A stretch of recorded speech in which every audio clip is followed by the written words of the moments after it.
ইংরেজিতে খুব দ্রুত এবং অল্প সময়ের মধ্যে ফ্লুয়েন্সি আনার একটা কার্যকরী টেকনিক হচ্ছে শ্যাডোয়িং। তো প্রথমে জেনে নিই শ্যাডোয়িংটা কি। শ্যাডোয়িং হচ্ছে আপনি একজন নেটিভ স্পিকারকে দেখবেন এবং সে কিভাবে কথা বলতেছে, কোন রিদমে কথা বলতেছে, ঠিক সেভাবে আপনিও কথা বলার চেষ্টা করবেন। That is called shadowing. কিছুদিন আগে আমি আপনাদেরকে বলেছিলাম ফ্রেন্ডস সিরিজটা দেখে ইংরেজি ইমপ্রুভ করার জন্য। তো আমিও এটা দেখি এবং প্রতিনিয়ত এটা দেখার মাধ্যমে আমি আমার ইংরেজিটাকে ইমপ্রুভ করার চেষ্টা করি। আজকে আমি আপনাদেরকে দেখাবো যে আমি কিভাবে শ্যাডোয়িং করি, এবং এভাবে যদি আপনারা শ্যাডোয়িং করতে পারেন তাহলে খুব অল্প সময়ের মধ্যে আপনারাও ইংরেজিতে ফ্লুয়েন্সি অর্জন করতে পারবেন।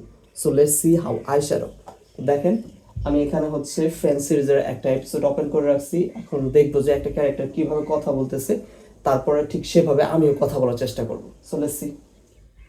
Come on, you have to tell me what happens tomorrow. দেখেন, জাস্ট একটা সেন্টেন্সে আমি ধরলাম প্রথমে যে God you have to tell me what happens tomorrow.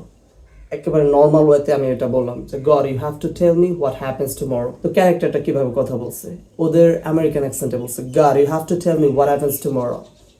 God you have to tell me what happens tomorrow. তো এভাবে আমি একটা সেন্টেন্স ধরি এবং ততক্ষণ পর্যন্ত চর্চা করে যাই যতক্ষণ পর্যন্ত দেখি যে ওদের মতো না হচ্ছে। এটাই হচ্ছে শ্যাডোয়িং। এভাবে আমি শ্যাডোয়িং করি এবং প্রতিনিয়ত এভাবে শ্যাডোয়িং করার মাধ্যমে আমি ফ্লুয়েন্সি অর্জন করার চেষ্টা করি, এবং এতে আমি দেখেছি যে আমার মোটামুটি হলে ফ্লুয়েন্সি আসছে এবং আমার প্রনাউন্সিয়েশন একটু ভালো হয়েছে আগের থেকে। এভাবেই মূলত আমি ইংরেজি শিখি এবং শ্যাডোয়িং করার চেষ্টা করি।